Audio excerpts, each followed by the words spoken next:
Facebook must have heard me say this several times over, where I kept saying that Lord Lugard actually used marriage to describe the amalgamation of the Northern Protectorate and the Southern Protectorate. And this is written in this book right here.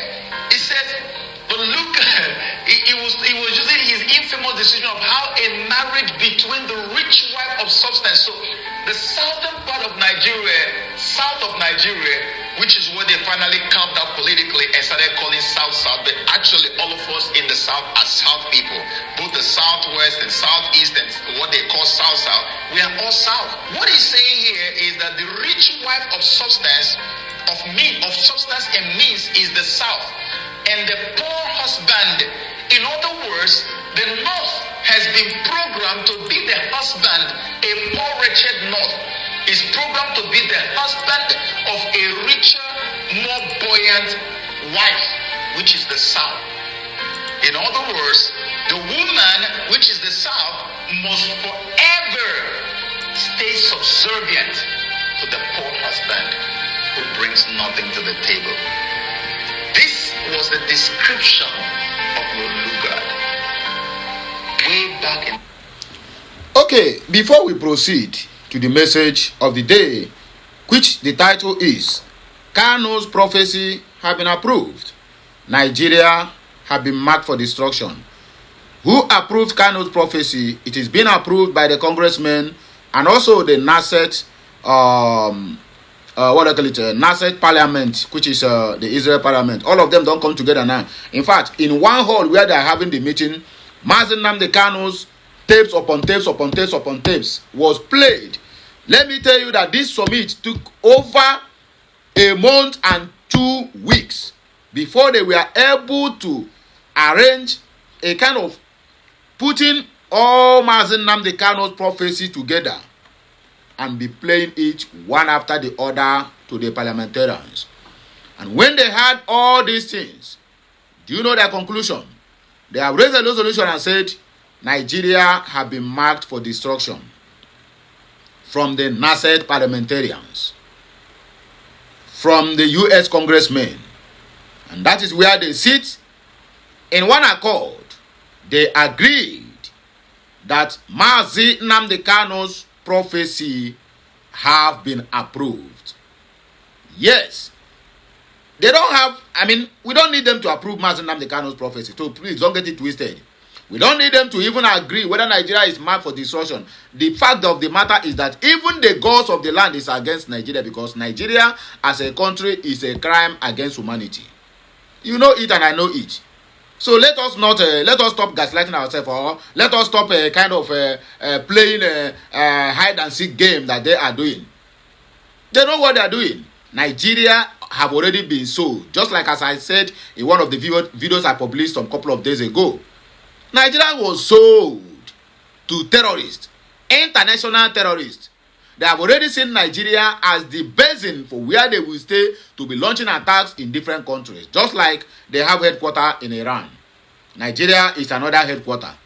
Don't forget, the supreme leader in Iran have been taken out.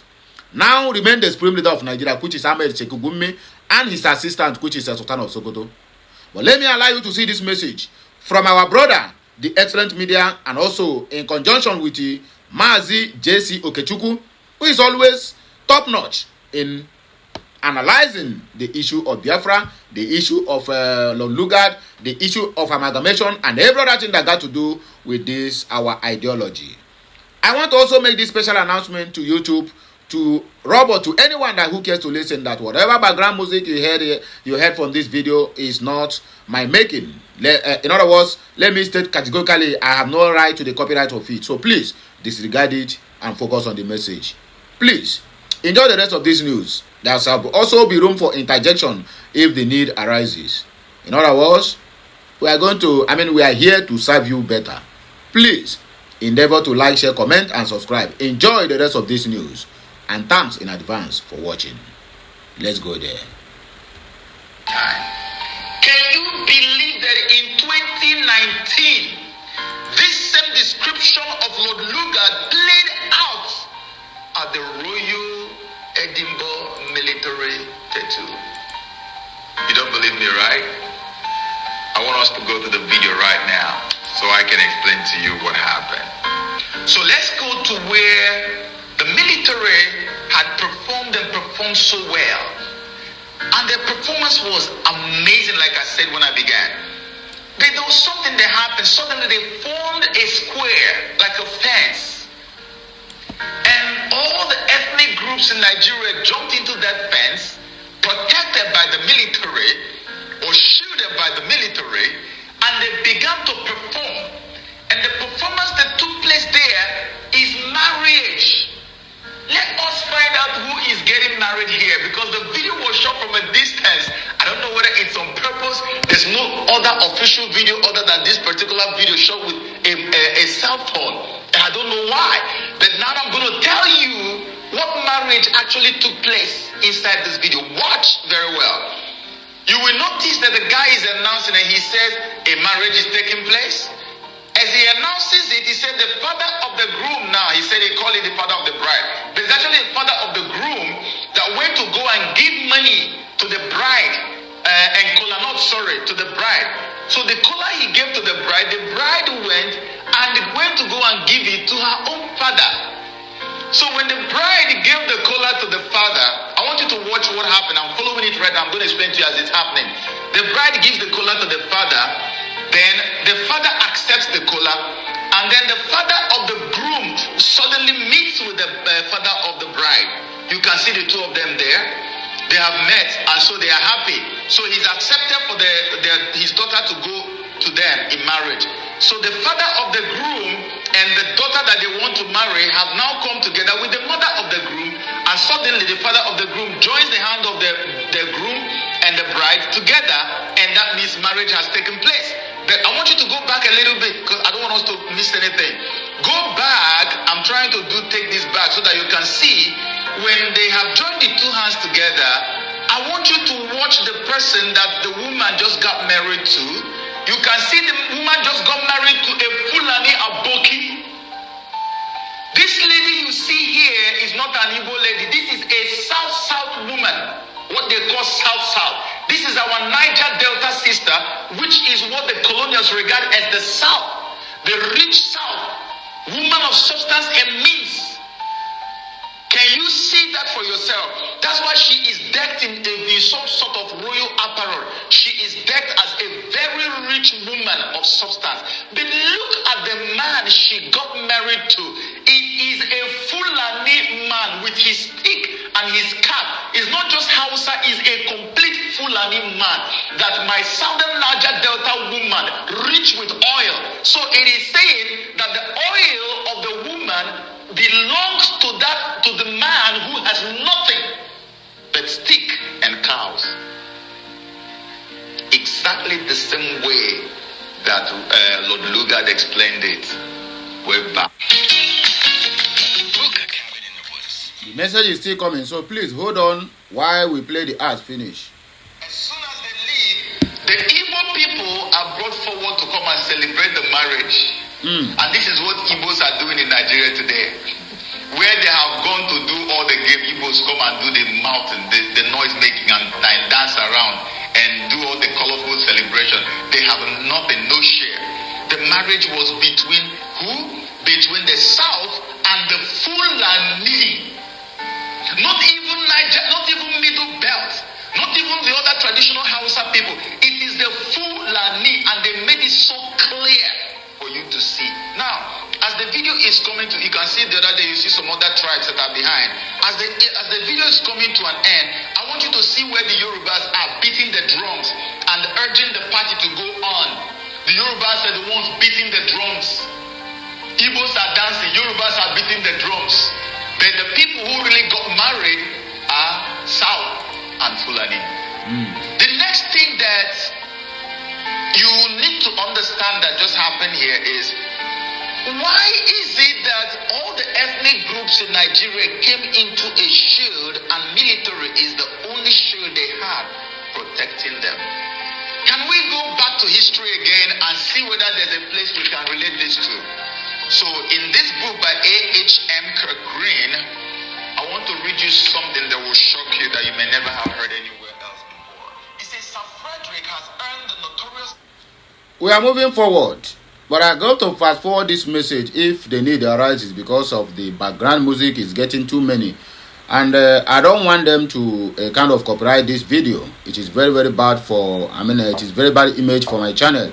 But as the case may be, I plead with everyone who cares to listen, and also the YouTube who take share of all these things, to disregard whatever they are being praised on this message. The background music, not whatever they are being praised, please. The background music is not my making, and it is never my intention to copyright anybody's content. So please ignore the background music because I don't have right to the copyright of it. If there's any way YouTube can silence that background music, I will even appreciate. So please do the needful and let this video never copyrighted or whatever you may choose to do with it. So please let us continue listening because if I give you short a kind of a half meal, it will not be good. Let's listen to this message from beginning to the end. It will help us a lot. Distinction of being the originator of a system of government, the product of his exuberant imagination, entitled the Nigerian system. That system has, in the pregnant words of ex-Judge Stoker, been described as a setback to a condition of things resembling the barbarous ages. A setback, it is a system created by who? By Lord Lugard. And look how he described it. He said, a product of his exuberant imagination. Nigerian system is not in existence anywhere on earth, maybe apart from maybe Sudan, where Lord Lugard also left his footprints. It is not a recognizable system of government. It was created out of the exuberant imagination of a satanic Luciferian, which is Lord Lugard and his wife. Right here, this is it right here. Look at how Judge Stoker described it. He said it can be described as a setback to a condition of things resembling the barbarous ages, those ages of barbarism, resembling back the stone ages, barbarous ages. In other words, even if Nigeria stays another 300 million years, Nigeria will still be living in the past because it is a setback of a condition of things. Here described, this is amalgamation for you. But that's not even where I'm going. The three basic principles necessary for the successful working of the Nigerian system are: number one, ignorance; number two, fear; and number three, military terrorism. That is to say, the perpetuation of the natives in a state of idolized ignorance, the impregnation of their minds with an instinctive dread of the white man, and the reverential awe for the fetish of white prestige, and the paralyzation of their wills by the spectacle of military terrorism hanging over their heads like a sword of Damocles. Okay, so he said, that is to say, the perpetuation of the natives in a state of idolized ignorance. You know, when you are ignorant, then you are proud of being ignorant. That is what is called idolized ignorance. This is what Lord Lugard created. Without this type of ignorance, Lord Lugard's principle says Nigeria will never function unless there is ignorance, fear, and military terrorism. These are the three pillars on which Nigeria has been built according to the amalgamation theory of Lord Lugard. And the next one is saying, the impregnation of their minds with an instinctive dread of the white man and reverential awe for the fetish of white prestige. Is that not what is happening to us? These are the things they said must be in place for the Nigerian system to thrive. And then the next. As you are watching, do me a favor, share this message. A lot of vital information are contained on this message. You might not agree with the person who posted the message, but agree with me that you need this message and I need this message. Please encourage others to join us. We are not joking here. We mean business. We are serious with what we are doing. If you never see the result of what you are doing, then that means it's either you are blind Or maybe you have a cataract. It be cataract. Hey, God have mercy. Or you have problem with your eyes. Let me put it that way. Make I no go speak the one no go fit explain. So please, endeavor to help us to share this message. One is the paralyzation of their wills by the spectacle of military terrorism hanging over their heads like a sword of Damocles. Paralyzation. You see, let me tell you something, my beloved people. The relationship between the Nigerian military and the people is the worst I've ever seen anywhere in my life. And it was not supposed to be so. It is because this is how the Lugard intended for it to be. If you come to Nigeria and you think you are in America or somewhere and you go to challenge the Nigerian military, you better make sure that your grave has been dug before you go to challenge a soldier in Nigeria. No booking fees on UK trains. Oh, message is coming.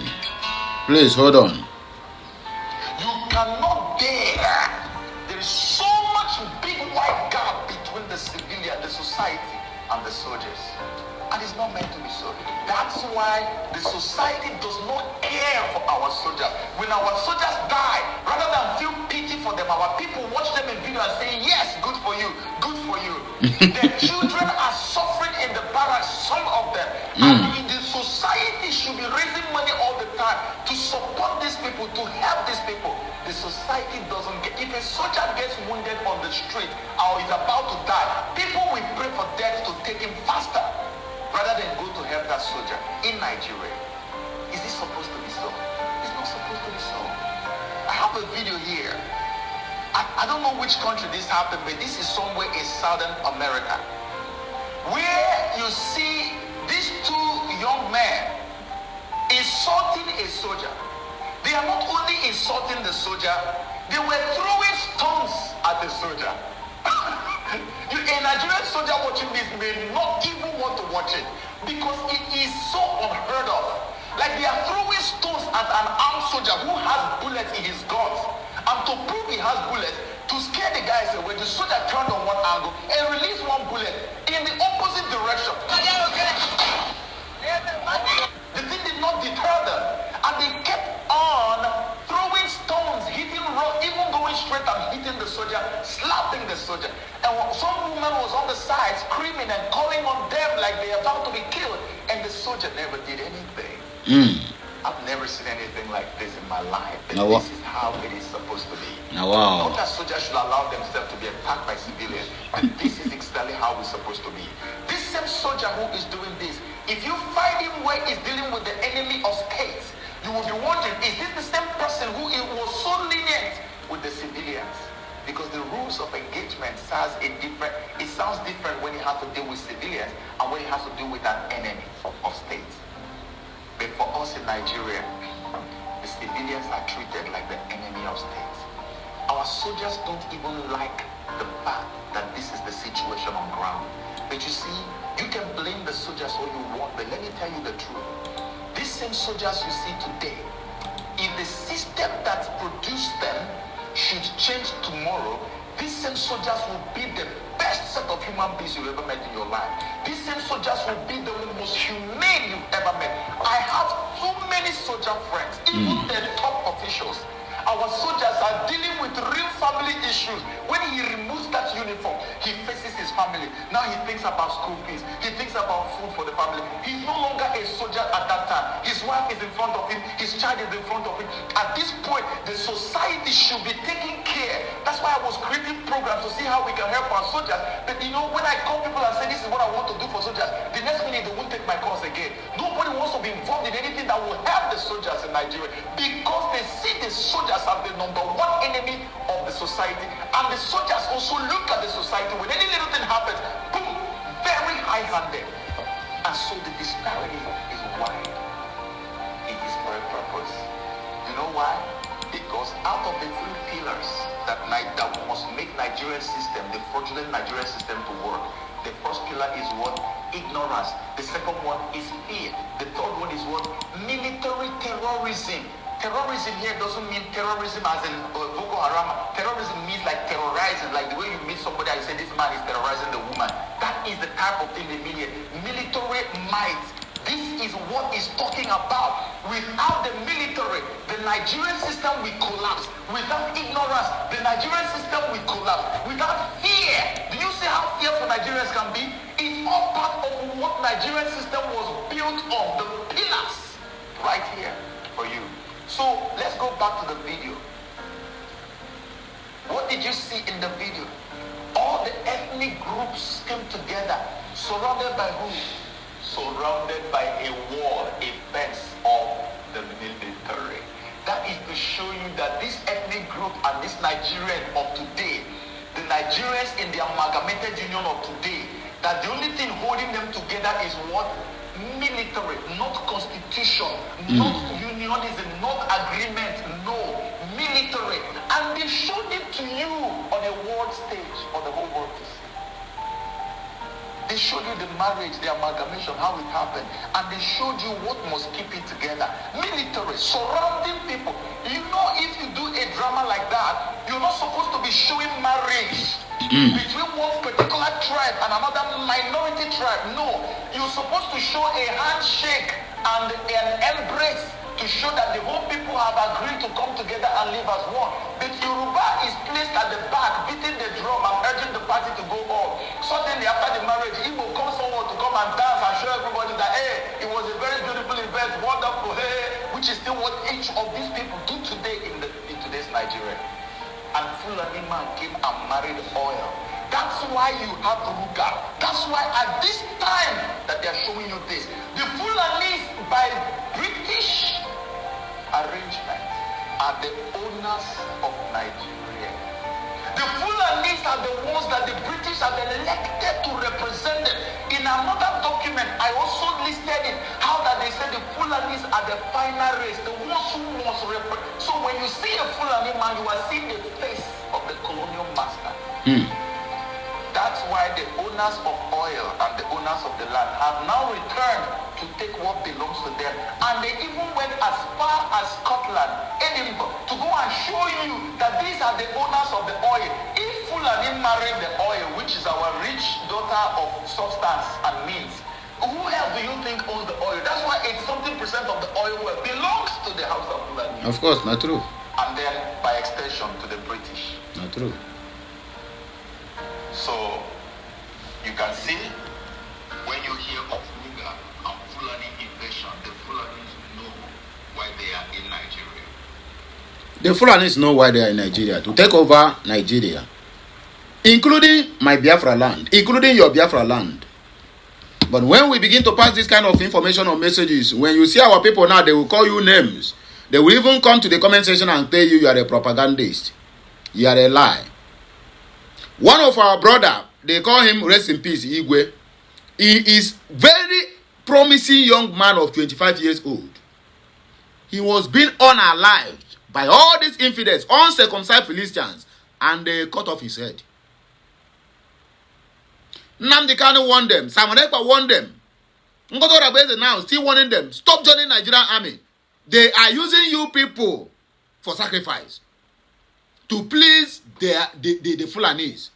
Because if Fulanis are not killing people, they will not be happy.